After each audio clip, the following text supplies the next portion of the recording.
Hamas نے آزاد فلسطینی ریاست کے قیام تک ہتھیار نہ ڈالنے کا اعلان کیا۔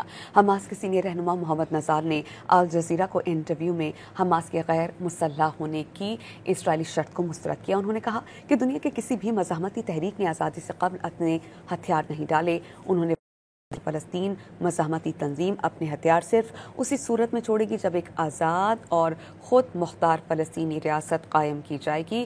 حماس کے سیاسی بیورو کے رکن محمد نزال نے کہا کہ امریکی صدر کے امن منصوبے پر غور جاری ہے اور جلد ہی اپنے موقف کا باضابطہ اعلان کر دیا جائے گا۔ حماس نے آزاد فلسطینی ریاست کے قیام تک ہتھیار نہ ڈالنے کا اعلان کیا۔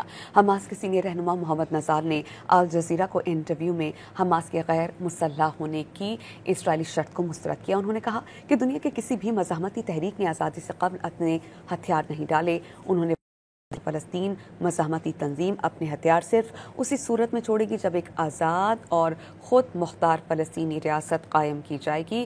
حماس کے سیاسی بیورو کے رکن محمد نزال نے کہا کہ امریکی صدر کے امن منصوبے پر غور جاری ہے اور جلد ہی اپنے موقف کا باضابطہ اعلان کر دیا جائے گا۔